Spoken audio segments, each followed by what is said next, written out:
A ver, ¿me confirman si es que se visualiza?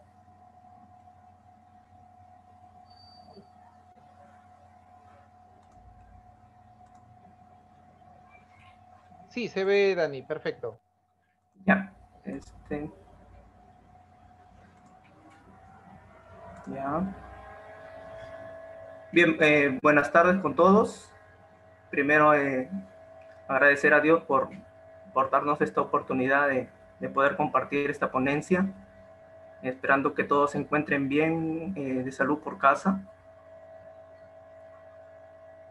Y esta tarde voy a hablar acerca del tema titulado Utilidad y uso masivo de mascarillas frente a virus respiratorios a propósito de la COVID-19.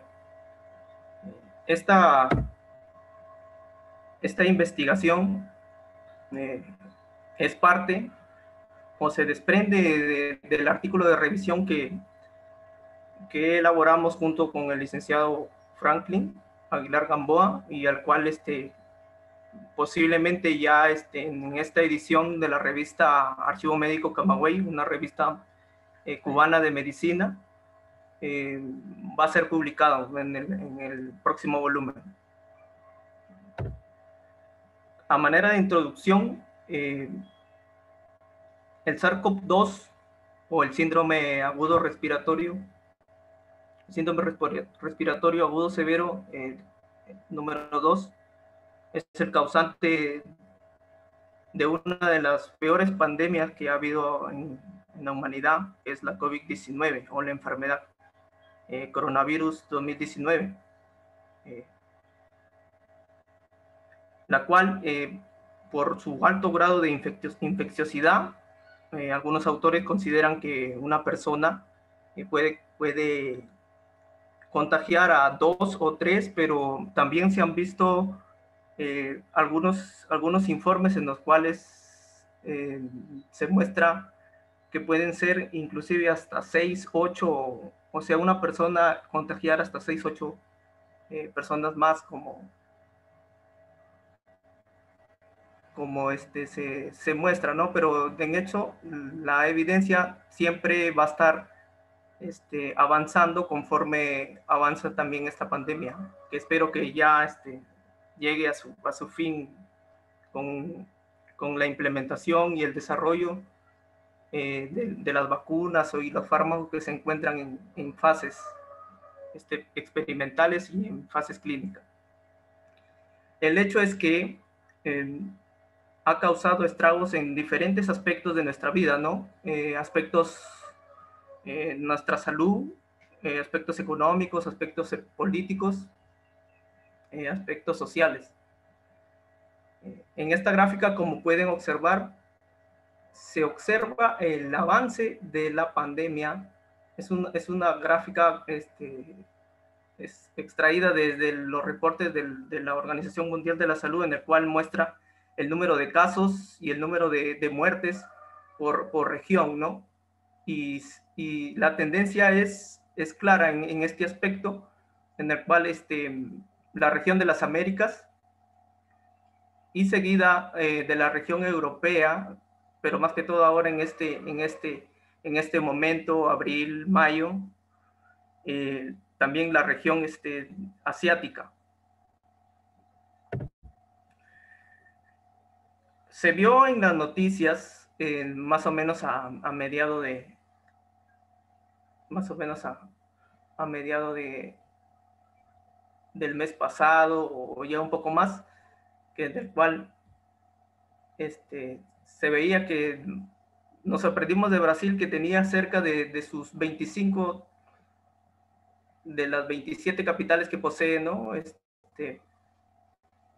Ocupado el 80 casi o el 90% de sus capacidades UCI. Pero si comparamos con Perú, estamos en esa misma situación, ¿no? Incluso 4 regiones solamente tienen un grado de 80% de capacidad de luz y el resto ya está por encima de los 90. Es así que Perú lastimosamente tiene el peor récord, ¿no?, de muertes por millón de habitantes, tal como lo muestra este gráfico que es extraído desde la CDC europea, pero ya conforme ha ido avanzando la pandemia y conforme se ha ido implementando la vacunación, los casos o la tendencia de muertes empieza a disminuir ligeramente, porque, por ejemplo, como podemos observar aquí, este es un reporte de las defunciones diarias del SINADEC o el Sistema Nacional de Defunciones, en el cual se veía que los casos o las muertes diarias eran aproximadamente 1000, ¿no? Más de 1000, pero ya este reporte, por ejemplo, me indica al 4 de mayo que ha habido una ligera disminución. Sin embargo, el desarrollo de vacunas y nuevos fármacos continúan avanzando, ¿no? Tanto así que ahora ya disponemos de vacunas que poseen una alta eficacia en sus resultados de fase 3, ¿no? Así como la vacuna Pfizer, la vacuna Moderna. Pero esto no quiere decir que vacunas que tienen una eficacia menor o cerca al 50% no funcionen. Y, por ejemplo, aquí en esta gráfica, la OMS indica que para que una vacuna o para que pase una vacuna sea eficaz, es suficiente que tenga el 50% de eficacia, ¿no? Y lo están logrando, la mayoría de vacunas logran ese porcentaje de eficacia en fase 3. Ahora, vemos a nivel mundial que países como Israel, países como el Reino Unido o Chile, ya tienen pues, cerca del 60, 48, 40% de su población vacunada. Esto es bueno porque conforme las investigaciones que se publicaron o lo que hablamos en este aspecto de la inmunidad de rebaño, es necesario tener el 60 o el 70% de la población para poder contener los brotes, ¿no? Y bajo ese aspecto, ya vemos que Israel o el Reino Unido ya se siente, ¿no? Ya se observan en las gráficas la disminución de hospitalizaciones, la disminución de camas UCI, o como los casos nuevos. Hace unos días atrás leí acerca de que Reino Unido más o menos ya reporta una muerte o 2 muertes diarias por coronavirus, y eso es bueno, quiere decir que sea lo que sea, las vacunas están siendo eficaces o tienen efectividad ya a nivel poblacional. El impacto de la vacunación todavía no lo podemos saber porque se necesita de más datos, se necesita de más estudios, pero ya los datos son alentadores bajo ese aspecto. Sin embargo, mientras se siguen desarrollando las vacunas, se siguen desarrollando los fármacos, es necesario implementar las intervenciones no farmacéuticas, las medidas para evitar los contagios, por ejemplo, evitar las aglomeraciones, las reuniones, medidas, por ejemplo, como el cierre de las escuelas, siguen siendo buenas o mayores efectivas para contener. Este es, por ejemplo, un artículo, más es una revisión sistemática de la literatura en el cual me indica que las cuarentenas, sea lo que sea, tienen mayor efectividad que por ejemplo, medidas como la limpieza de superficies o en el caso de recibir ayuda internacional, como se puede ver aquí, estas últimas, en esta gráfica. Sin embargo, cuando empezó la pandemia, la OMS concluyó que el virus no se transmitía por el aire y inclusive no se recomendó el uso comunitario de las mascarillas. Pero ya con la evidencia emergente de que de alguna manera las mascarillas son necesarias para contener los brotes, sobre todo en espacios cerrados, demuestra que es necesaria, ¿no? Bajo ese contexto, la revisión en la cual publicamos el artículo de revisión tuvo dos principales objetivos, para los cuales son describir la efectividad del uso de mascarilla de tela frente a las quirúrgicas y los respiradores y presentar la evidencia sobre la eficacia del uso comunitario de las mascarillas. La finalidad de esto fue evaluar su uso y pertinencia en futuros brotes, especialmente en temporadas de elevada circulación, y así como en situaciones específicas donde existe un alto riesgo de transmisión. Por ejemplo, las áreas pediátricas, los centros de adultos mayores, pacientes con ciertas comorbilidades.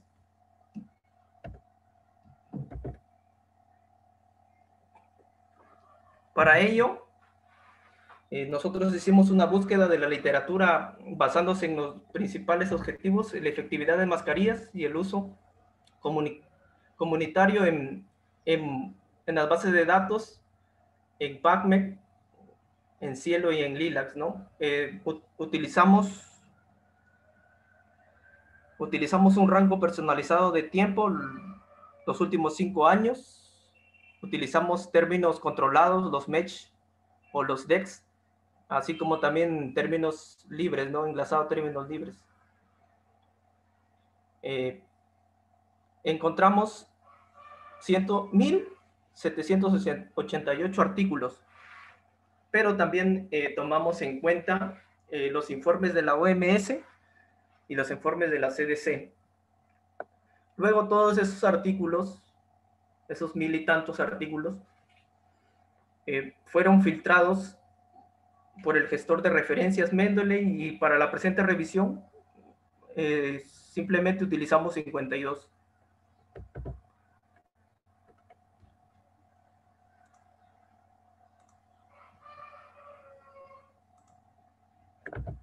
Bien, ahora la utilidad de los equipos de protección depende más que todo de cómo se transmiten los virus respiratorios. Bajo en ese aspecto, los virus respiratorios tienen 3 principales vías de transmisión. Tenemos gotas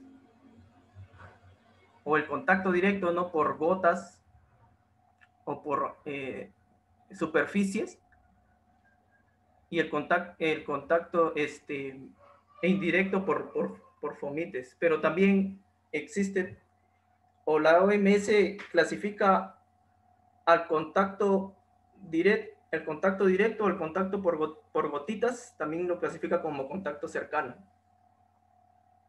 y los aerosoles.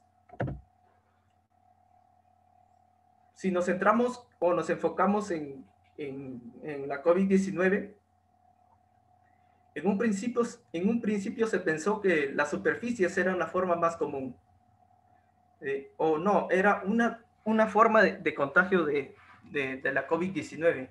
Sin embargo, los estudios o los intentos por cultivar SARS por superficies no han tenido éxito hasta la fecha. Entonces, estas medidas, como lo mostré en las diapositivas anteriores sobre las intervenciones no farmacéuticas, pareciera ser que no es una vía de transmisión importante, debido a que si bien se ha detectado ARN viral o ¿cómo se llama? Genoma viral en superficies, no han tenido la capacidad de ser cultivable y de demostrar su infectividad en células o en cultivos celulares. Sin embargo, las gotas Y los aerosoles sí son rutas o vías de transmisión importantes para la COVID-19. Pero hubo en un principio, o existe todavía en algunos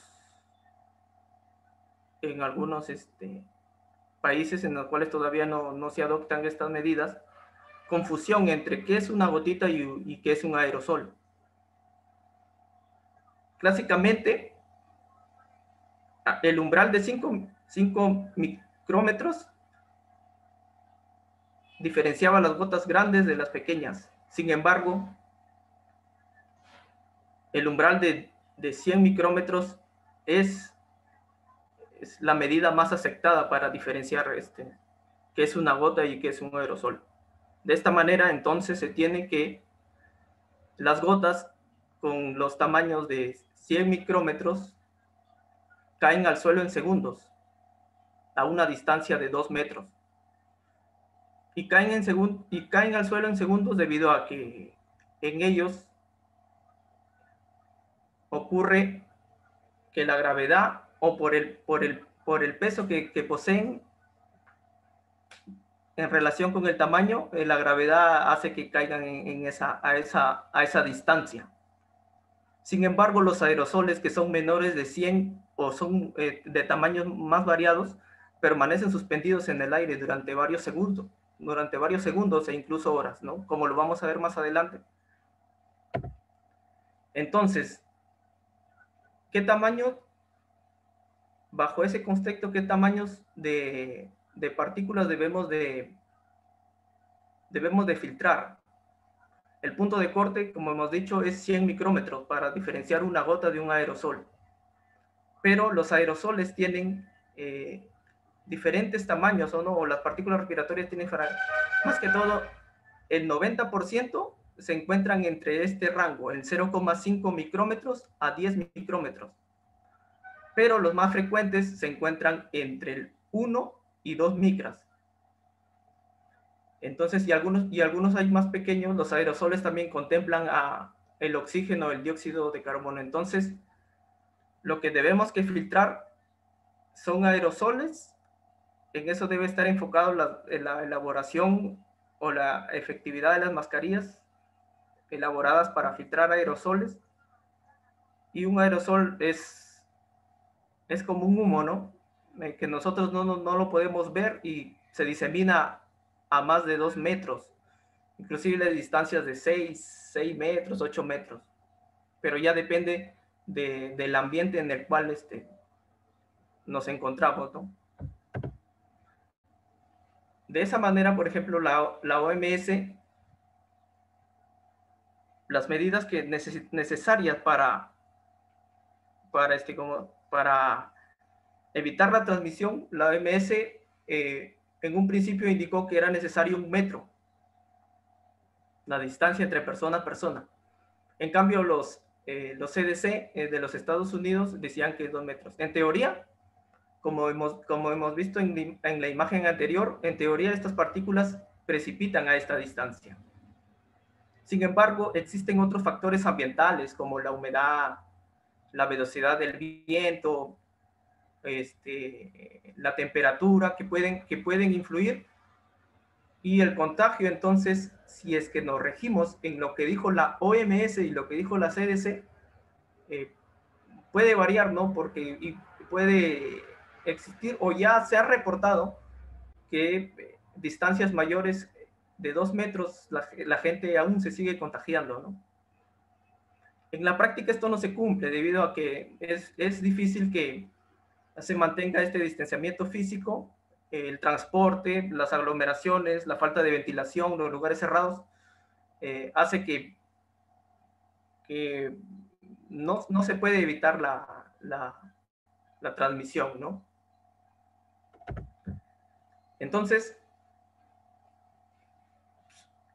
la ruta importante o la evidencia emergente acerca de la transmisión aérea a más de 2 metros ya se ha podido evidenciar, ¿no? Tal como lo muestran estos 2 estudios en los cuales el contagio se produjo a más de 6 metros en la primera imagen y a más de de 3 metros por encima de la audiencia en esta segunda figura, ¿no?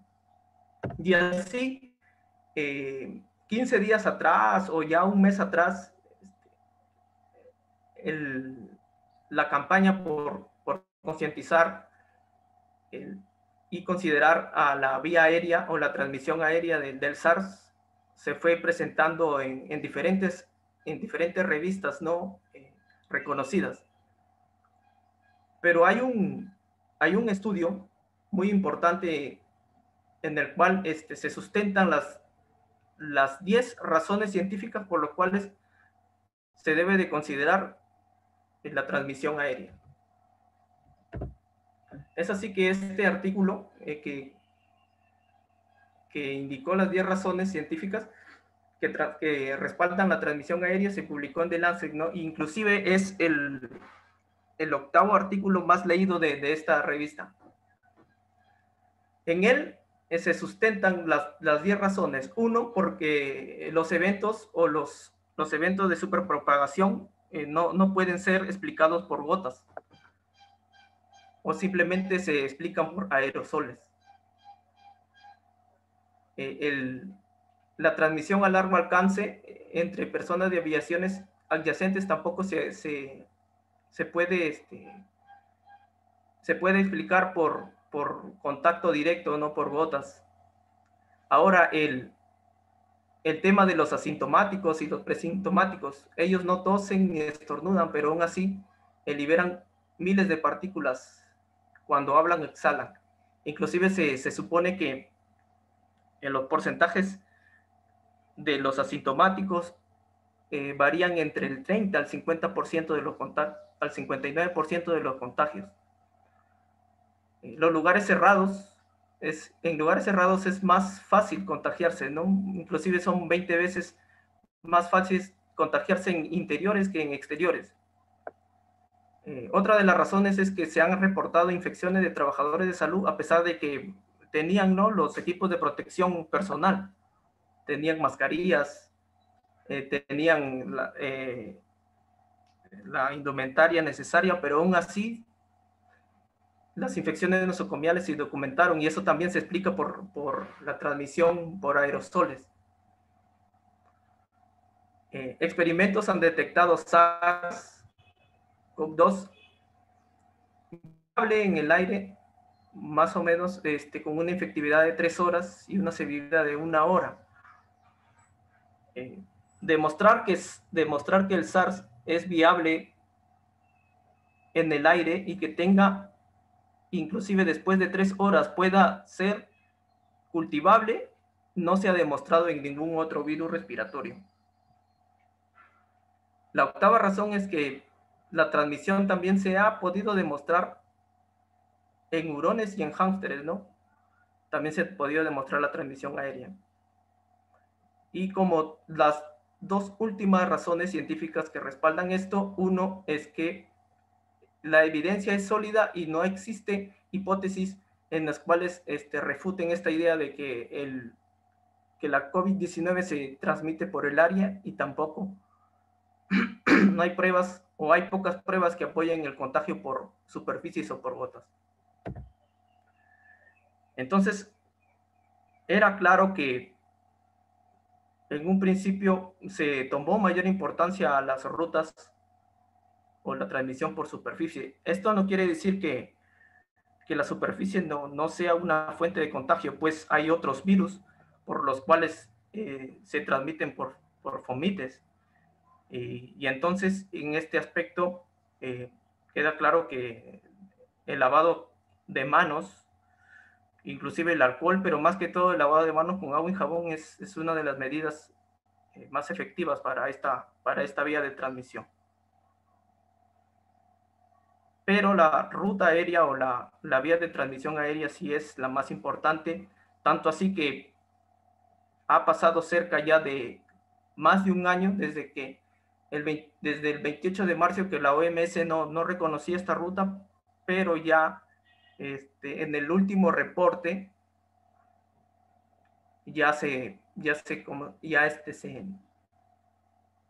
se consideró a la transmisión aérea como una de las rutas más importantes de transmisión.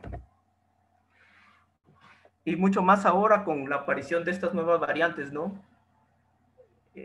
Las variantes siempre van a seguir emergiendo, pero todo depende de cuál se adapten al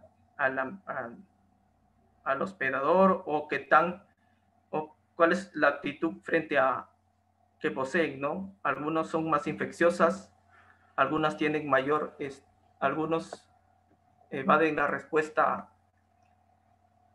inmune o tienen el escape inmune que ponen en jaque a la efectividad de las vacunas. Entonces, si nosotros nos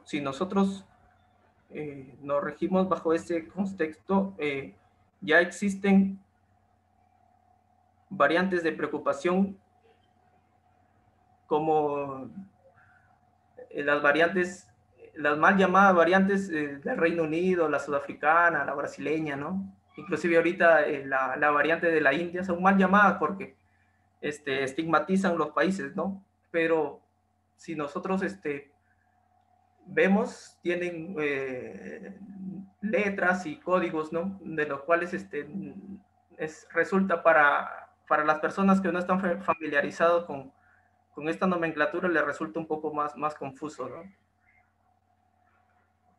Así como dije, por ejemplo, más transmisible se ha reportado que la más transmisible se encuentra o es la variante del Reino Unido, ¿no? O la B.1.17, el 50 al 70%, inclusive es la que entre todas las secuencias que se reportan es la más sobresaliente en transmisibilidad. Pero en el Perú también, por ejemplo, ya a pesar de que tenemos muy pocas secuencias, ya se han identificado 50 variantes, ¿no? A nivel del mundo. Tanto así que ya el sistema Pangolin ya ha clasificado 6, ¿no? O ya ha reconocido 6 como variantes peruanas, tal como se puede observar aquí al costado.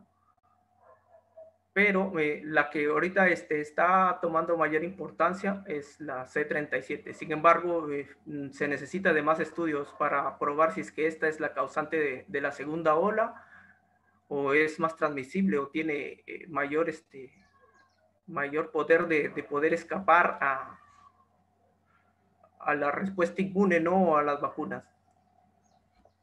Entonces, bajo ese panorama es necesario seguir considerando a las mascarillas para evitar los contagios. Esta noticia salió el 21 de abril de este año, en el cual el gobierno ya declaró las mascarillas como un bien público, ¿no? Y las distribuirá de forma gratuita y descentralizada. Esto es importante, pues pone énfasis en las medidas que se deben de tomar para evitar los contagios, evitar la propagación de este coronavirus, porque las mascarillas siempre o siguen siendo fundamentales, ¿no? En esta segunda parte ya de la ponencia, vamos a hablar ya o vamos a entrar más al tema en conocer un poco más acerca de los respiradores, que son mascarillas quirúrgicas y no médicas frente a los virus respiratorios, ¿no? Por ejemplo, en esta diapositiva nos vamos a enfocar en qué es o vamos a tratar de diferenciar entre un respirador y una mascarilla quirúrgica, ¿no? Por ejemplo, el respirador, el N95, consta de 4 capas, ¿no? Hay una capa externa, el material en el cual está elaborado es polipropileno, es el más apropiado. Tiene un filtro intermedio, una capa también no tejida. Tiene una capa de soporte y tiene una capa interna, que es un polipropileno también no tejido. Entonces, el respirador posee 4 capas y la mascarilla quirúrgica posee 3. cuyo su capa intermedia es una capa de filtro, ¿no? Igual también elaborada con polipropileno. Ya se utiliza este material ya que son las mejores opciones, ¿no? Y debido a que en el proceso de su elaboración, estas fibras son fundidas a presión, tienen diámetro pequeño y cuando se elaboran se le agrega una carga eléctrica que es muy importante para bloquear las partículas en el momento del filtrado. Entonces, la efectividad de filtración de estas mascarillas depende del tamaño del poro, de cómo está elaborado el material, del grosor de este material, de la carga que poseen en su fabricación o este tipo de tejido, este tipo de polipropileno no tejido. Pero el diseño también es importante debido a que, por ejemplo, los respiradores poseen unos tirantes que se sujetan en la parte posterior de la cabeza y las mascarillas quirúrgicas, por ejemplo, al no poseer esto, solamente poseen uno como orejeras, ¿no? Que son como ligas que se colocan detrás de las orejas. Es el diseño un poco que no, o que disminuye la efectividad de filtración, ¿no? Por el tema del ajuste. Para las mascarillas de telas, una de las ventajas que tienen estas es que su uso es práctico, es lavable y es transpirable, ¿no? Pero la eficacia de filtración, como se indicó anteriormente, va a depender del número de hilos, del tipo de tela, el espesor, la resistencia que tiene al agua, la cantidad de capas. Y para su elaboración, la CDC recomienda que las mascarillas de tela, por lo mínimo, tienen que tener 2 capas. Hay un reporte en el cual se evaluó cuáles son las mejores telas y las peores telas para la elaboración de estas mascarillas, y como se puede observar aquí, los mejores materiales son la felpa, el forro polar, el algodón, la muselina de algodón y la microfibra. Y los peores materiales para la elaboración de las mascarillas de tela son la seda, el poliéster, el lino o el algodón de las camisetas. Entonces, las mejores telas para la elaboración de las mascarillas caseras o las mascarillas de tela deben de basarse en el número de hilos.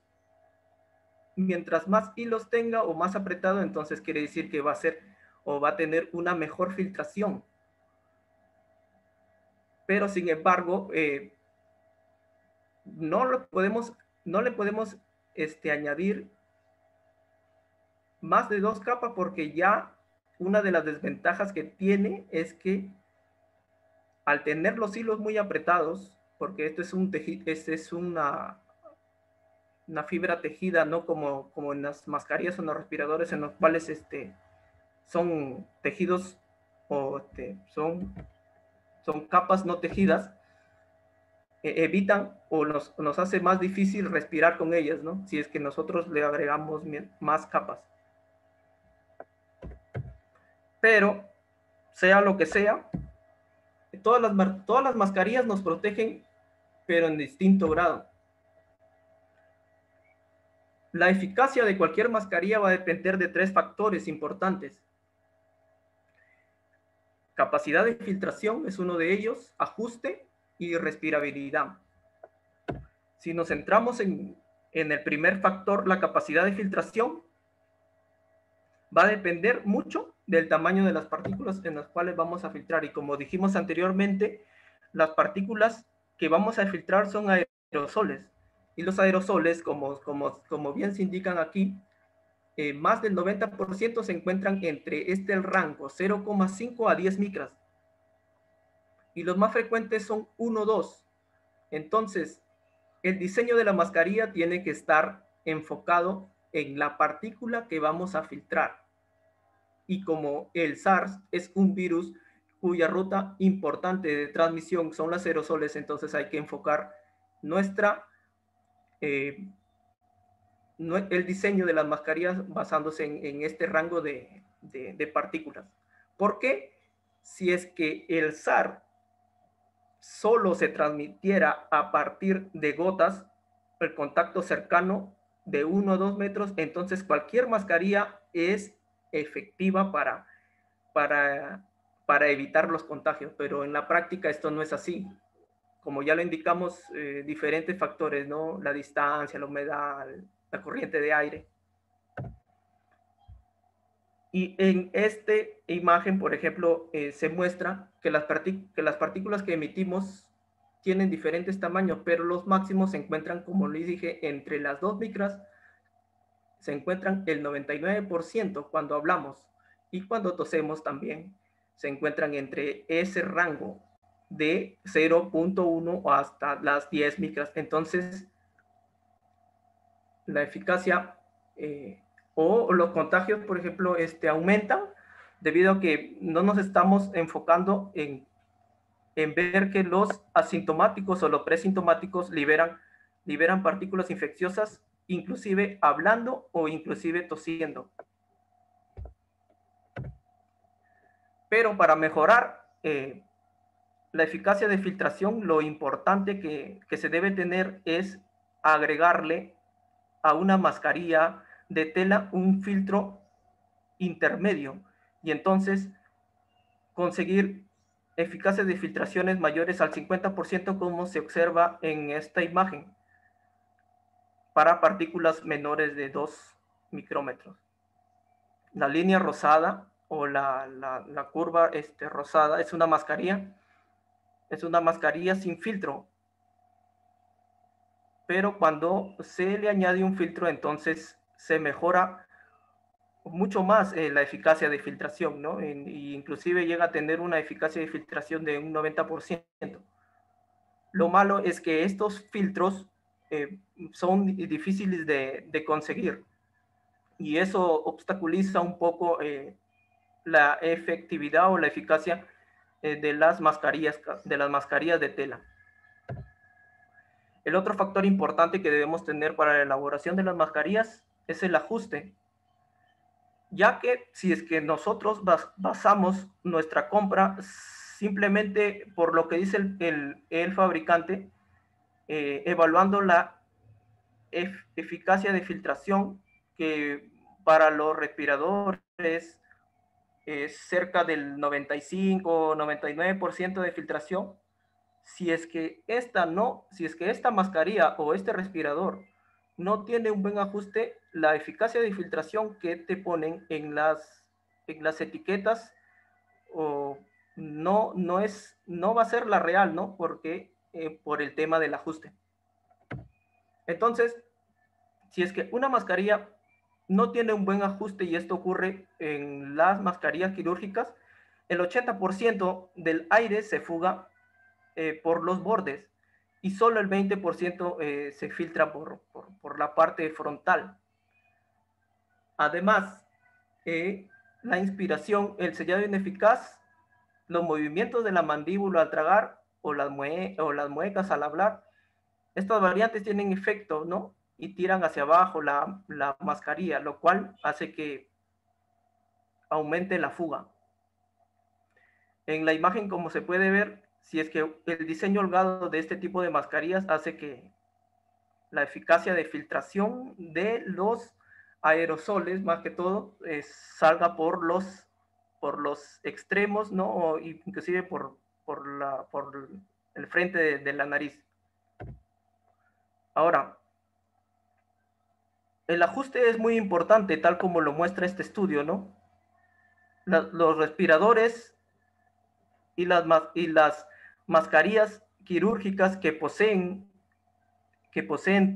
tirantes que van detrás de la cabeza tienen un mejor bloqueo de partículas, tal como lo muestran esas gráficas, las gráficas superiores, las dos primeras bloquean mejor partículas, pero siempre se observa que el respirador es un poco mejor. En la gráfica inferior, por ejemplo, se muestra una mascarilla quirúrgica que tiene ligas o que tiene gomas para las orejas, y entonces es un poco que el bloqueo de las partículas disminuye, ¿no? Y se muestra claramente la tendencia en los gráficos. Mientras más o mientras peor ajuste, el bloqueo de las partículas va a ser peor. Ahora, ¿cómo mejorar el ajuste de las mascarillas? Uno, se plantea como primera opción usar una doble mascarilla. Sin embargo, usar una doble mascarilla no es la solución, debido a que al añadir más capas se dificulta la respiración. Además de que es un poco más incómodo y es un poco más difícil de respirar. Entonces, la caída de la presión de la mascarilla es aditiva. Quiere decir que peor respiraremos. Y cuando más difícil tenga o más capas tenga la mascarilla, nos va a ser más difícil respirar, y entonces al hacer presión o la presión positiva tiende a que el aire se filtre más que todo por los bordes. Además, tener dos mascarillas dificulta por el tema también de la humedad. Y la humedad es un factor, por ejemplo, que daña la carga electrostática que poseen este tipo de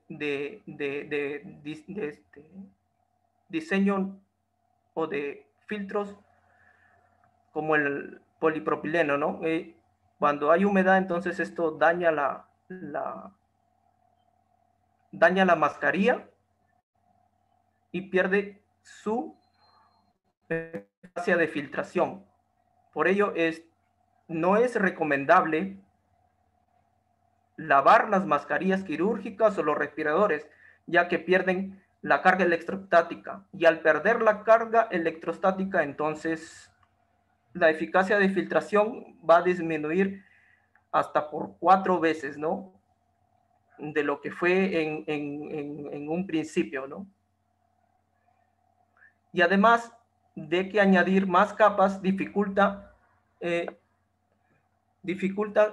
la respiración, y entonces vamos o tendemos o tenemos la tendencia a respirar más por la boca.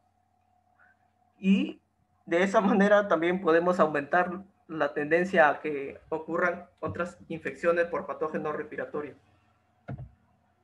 La segunda opción es utilizar una mascarilla con ajustador. Pero lo recomendable es utilizar una mascarilla quirúrgica con un ajustador. En la imagen de la parte izquierda se muestra una mascarilla sin ajustador y una mascarilla con ajustador, y claramente se observa que la mascarilla con ajustador bloquea las partículas en el momento que respiramos, ¿no?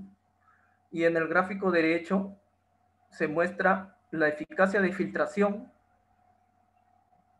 cuando no existe ajustador, es la línea negra, y cuando se añade un ajustador, entonces la eficacia de filtración mejora, como se muestran en las líneas rojas y las líneas azules. O sea, pasa más o menos de la eficacia de filtración de un 20, un 50% a un 90, 95%, añadiendo a la mascarilla un ajustador. Este es un proyecto de mascarilla quirúrgica mejorada, en el cual se le denominaron Caral, ¿no? Como se puede observar aquí, el ajustador se puede elaborar con materiales que tenemos en casa, ¿no? Como unas ligas, ¿no? Incluso, pero ya en la parte inferior, por ejemplo, dejo dejo el enlace al Google Drive, en el cual se encuentran las medidas para poder nosotros elaborar un ajustador casero y poder utilizarlo más que todo, y lo recomendable es con mascarillas quirúrgicas. ¿Y por qué con mascarillas quirúrgicas? Porque ellas tienen un mejor filtración. Lo malo que no tienen es que no poseen un buen ajuste, pero añadiéndole a esto un ajustador, entonces, como lo hemos mostrado en la diapositiva anterior, mejora, ¿no? Desde un 20, un 50% a un 80, a 90% en la eficacia de filtración. Otra opción que también se puede hacer con las mascarillas de tela es añadirle una capa externa de nylon. ¿Y por qué una de nylon? Porque esta posee la carga electrostática. Y como hemos dicho anteriormente, la carga electrostática también retiene las partículas en el momento de la filtración. Y entonces ayuda, ¿no?, a capturarlas, mejorando considerablemente la eficacia de filtración para las mascarillas, que pueden ser quirúrgicas o pueden ser también de tela. O utilizar, esto sí no estoy informado si existe ya en el mercado peruano, una mascarilla helocástica. Esta mascarilla helocástica está diseñada más que todo, es un molde de plástico que se le coloca a las mascarillas o los respiradores o los N95, los FFP2, ¿no? Se le añade un molde de plástico en el contorno, y entonces con esto, si bien ya los respiradores de por sí tienen una eficacia de filtración mayor, al agregarle este contorno de silicona, lo que va a hacer es mejorar el sellado y entonces mejorar la mascarilla, ¿no?, el diseño, ya que evitaría las fugas y sería un poco más cómodo también en el momento de llevarla, ¿no?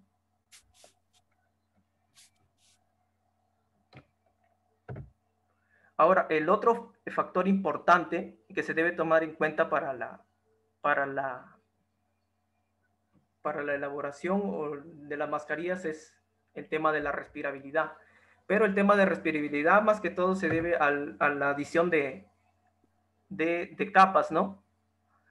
Entonces, en la revisión nosotros planteamos que llevar 2 mascarillas no es lo mismo que doblar la protección por el tema de la respirabilidad.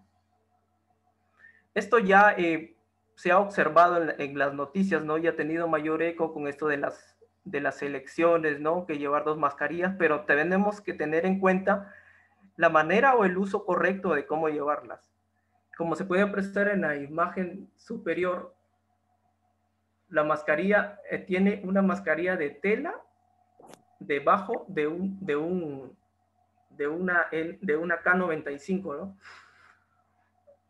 Lo correcto es que la mascarilla de tela que ajusta bien esté por encima de una quirúrgica, que filtra bien pero ajusta mal. Entonces, en esto ya mejoramos el tema de la respirabilidad, ya que si es que tenemos, por ejemplo, la mascarilla quirúrgica que tiene una buena eficacia de filtración y a ella le añadimos una mascarilla de tela que tiene mejor ajuste, entonces la eficacia de filtración, el ajuste y la respirabilidad va a ser un poco más cómodo, ¿no?, de poder llevarla. Entonces, en resumen de esta primera parte, cualquier mascarilla reduce la probabilidad de infección, hace que la infección sea más leve, pero hay que tener en cuenta el material con el cual está elaborado, el diseño óptico, y teniendo en cuenta que todo esto de las mascarillas depende más que todo del ajuste en el cual le vamos a añadir, ¿no? Teniendo en cuenta también que lo que vamos a filtrar no son simplemente gotas, como se indicaba en un principio, sino lo que vamos a filtrar van a ser, por lo general, o en su mayoría,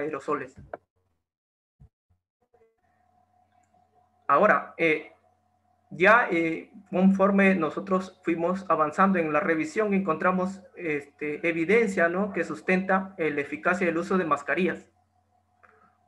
En un principio se cuestionó ampliamente la eficacia de las mascarillas. Por ejemplo, se indicaba que las mascarillas quirúrgicas en un principio no protegían a quien la lleva. O también, por ejemplo, surgieron estos números en los cuales la probabilidad de contagio salían 90, 70%, 5%, pero no eran de todo cierto, ¿no? Las infografías siempre se propagaban más rápido que el virus, ¿no? Las noticias siempre alarmantes, ¿no? Pero ahora con la evidencia de todo esto, y los múltiples estudios, se ha podido determinar que estas afirmaciones son erróneas.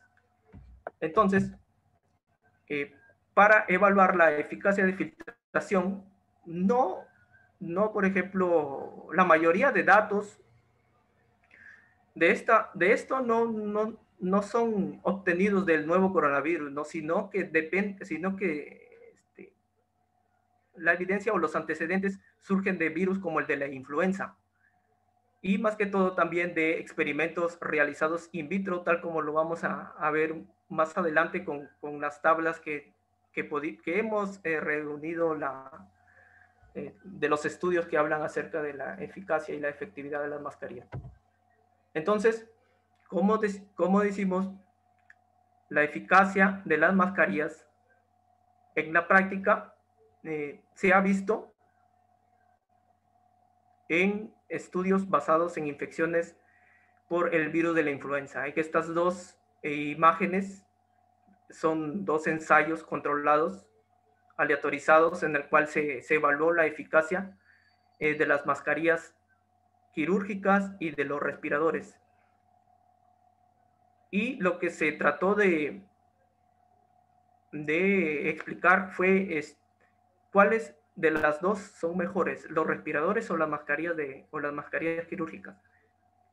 Se encontró que las tasas de infección para ambas eran similares. Como se puede apreciar, 8.2%, 7.2%, ¿no? Y en el otro 10.5%, 9.4%.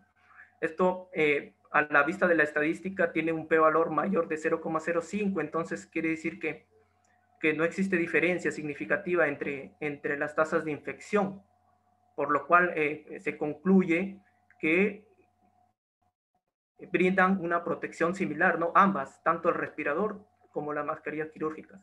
Sin embargo, hay otros estudios donde las tasas de infección se han demostrado que son más bajas con las N95, tal como lo muestran estos dos ensayos controlados, igual también aleatorizados, pero ahondando un poco más en el tema, se pudo observar que estos resultados en los cuales las tasas de infección se mostraban mayores para las tasas de infección menores con los respiradores, eran sesgados porque algunos miembros del equipo tenían conflicto de intereses con la industria fabricante de mascarillas. Durante la actual pandemia, entre mayo del año pasado, en el 2020, hubo un metaanálisis en el cual también se evaluó los respiradores y las mascarillas quirúrgicas para prevenir los contagios en trabajadores de salud. Y se encontró los mismos resultados o resultados similares que en los primeros estudios con las enfermeras, que la protección era similar, inclusive con un p-valor cerca al 0,5.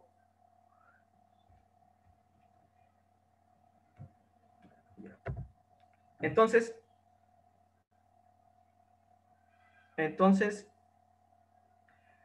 las mascarillas quirúrgicas retenían también, ahora, o sea, puede que las mascarillas quirúrgicas bloquean los aerosoles, sí bloquean también los aerosoles, tal como lo muestra este estudio, ¿no?, de Nature, en el cual se pudo observar que también tienen una eficacia en la filtración de aerosoles. Y entonces hay pruebas que demuestran que las mascarillas quirúrgicas Eh, y las mascarillas quirúrgicas y los respiradores protegen de igual manera contra las infecciones, pero hay reportes en los cuales dicen que no. Pero también se sabe o ya se conoce que del todo hecho las mascarillas quirúrgicas también son capaces de retener los aerosoles. Lo único que se debe añadir es el ajuste. Entonces esta es la tabla que nosotros encontramos y como se puede observar, la mayoría de los estudios son estudios realizados in vitro en laboratorio. Se evaluó las mascarillas de tela frente a las quirúrgicas, ¿no? Y entonces la literatura sobre la eficacia de filtración es limitada hasta en ese momento, ¿no? Limitada, es heterogénea y poco concluyente, porque hay algunos estudios en los cuales indican que la eficacia de filtración de los aerosoles con las mascarillas de tela es del 95%. Sin embargo, en condiciones más reales, como se puede apreciar en las últimas dos filas, en trabajadores de salud, las eficacias de filtraciones son menores del 50%, ¿no? Por lo que se puede concluir que las mascarillas de tela tienen mejor desempeño para ambientes exteriores, ¿no? Como público en general, ¿no? Pero no en lugares donde existe mayor aglomeración, ¿no? O lugares cerrados. En la comunidad, el uso comunitario de mascarillas para controlar la propagación de brotes, también la evidencia que nosotros pudimos encontrar es limitada y se basa más que todo en estudios observacionales y en estudios epidemiológicos, ¿no? Pero lo importante es que en todos estos estudios dan buenos indicios o revelan resultados positivos en el uso comunitario de las mascarillas. Por ejemplo, en los estados o en este estudio de MIXE en Alemania, por ejemplo, evaluó que los condados en los cuales el uso obligatorio de mascarillas redujo las infecciones por COVID hasta en un 45%. Y también estudios observacionales, como por ejemplo este estudio de Estados Unidos, en el cual dos estilistas expusieron a 139 clientes, dos estilistas que estaban COVID positivos pusieron a 139 pacientes, pero como todos poseían mascarillas, entonces ninguno de ellos dio COVID positivo, ¿no? Pero como le vuelvo a indicar, el uso comunitario de estas mascarillas aún es limitado. ¿Cuáles son los obstáculos para el uso de mascarillas?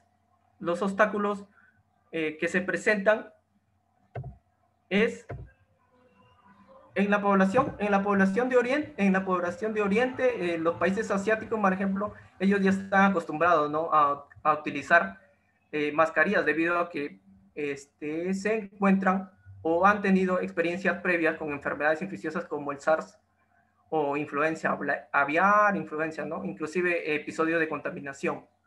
Y a ello también se le pueden añadir otros factores como el distanciamiento, las cuarentenas que ellos implementan, o el saludo, ¿no? Que es parte de su cultura, evitando así los apretones de manos y, y también, por ejemplo, rompiendo las cadenas de transmisión, ¿no? Con el uso masivo de pruebas moleculares, ¿no? Aislando así los casos. Pero esto se observa en la población de asiática. En Occidente es un poco más difícil, ¿no? Llevar mascarillas en el público debido a que se está o se cree que estas están más que todo, las personas que utilizan son gente relacionada con el vandalismo o ataques terroristas, ¿no? Inclusive se decía que las mascarillas nos privaban de la mayor parte del oxígeno. Otras noticias falsas, ideas conspirativas, en las cuales decía que la mascarilla tenía un chip incorporado, ¿no? Una desinformación. Y el creciente,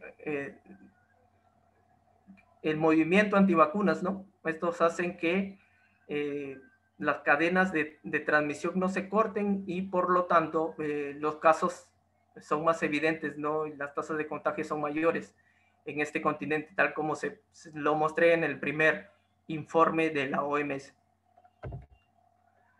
Entonces, ¿cuáles son los escenarios futuros para el uso de mascarillas de forma masiva? Uno es que debemos de considerar que SARS ya va a formar parte de ser un virus endémico, cuyos reservorios se encuentran en los animales. Ya se observan que hay virus que se han detectado de manera natural, infecciones en animales e infecciones experimentales también, o sea, infecciones naturales y experimentales en animales. Dice, el uso de los equipos de protección personal no debe solo regirse a situaciones de brotes o procedimientos donde existen aerosoles, sino también que debe de evaluar en los prevención de infecciones intrahospitalarias, así como también en áreas críticas donde las temporadas de circulación del virus como la influenza, ¿no? Y en la comunidad se debe llevar un registro de la presencia de los patógenos y así poder implementar el uso masivo, sobre todo en poblaciones como adultos mayores y con ciertas comorbilidades como cáncer, enfermedades, ¿no? Entonces, las conclusiones que se toman de esta exposición es que las mascarillas de tela o la eficacia de las mascarillas de tela, la evidencia muestra que aún es heterogénea. Si las comparamos con la protección que brindan las mascarillas quirúrgicas y respiradores. Entonces, de cumplir con las especificaciones va a depender mucho del diseño y el material en el cual esté elaborado, ¿no? Existen múltiples estudios que demuestran que la eficacia y el uso de las mascarillas y respiradores en ambientes es mejor en donde no existe una alta concentración de carga viral. Y en ambientes cerrados, lo ideal es usar los respiradores, ya que como se indicó, tiene mejor filtrado y tiene mejor ajuste. A ello, el uso masivo se debe complementar con estrategias de contención, ¿no? Frente a virus respiratorios, considerando estas principales vías, ¿no? La ruta aérea y la transmisión por gotas, ¿no? Y entonces, para evaluar el uso comunitario de mascarillas, sobre todo las de tela, se necesita de mayores estudios, ¿no? Específicos sobre este tema y así evaluar su rendimiento en campo. Las recomendaciones finales es que el uso de mascarillas se debe de evaluar conforme al entorno, ¿no? Usar la mascarilla en público por 3 razones. Uno, por humildad, ya que, por ejemplo, no sabemos quién está infectado con COVID-19, ¿no? Ya que la mayoría o la gran parte, en 40 al 60% son gente asintomática, ¿no? Usa la probabilidad, ya que, por ejemplo, nosotros no podemos o tenemos un familiar que está batallando contra el cáncer o algún adulto mayor, ¿no? Para evitar así propagar la enfermedad a esta población vulnerable. Y usa la mascarilla en público debido a que tú necesitas o quieres que tu comunidad prospere, ¿no? Y que después, o que al evitar los contagios, al evitar las muertes, estarías haciendo que la economía vuelva a surgir.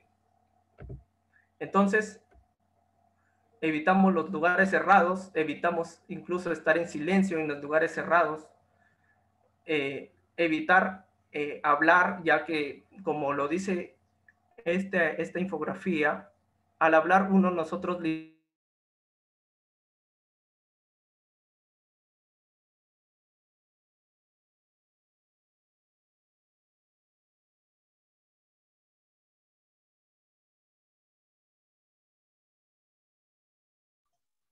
Dani.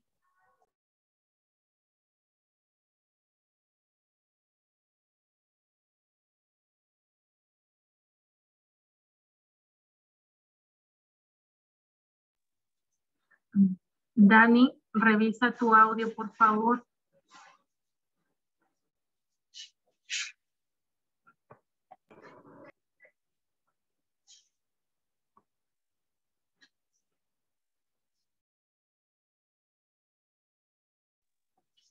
Bueno, parece que el colega ha tenido dificultades ya en la parte final de su ponencia. Agradecemos en todo caso la participación de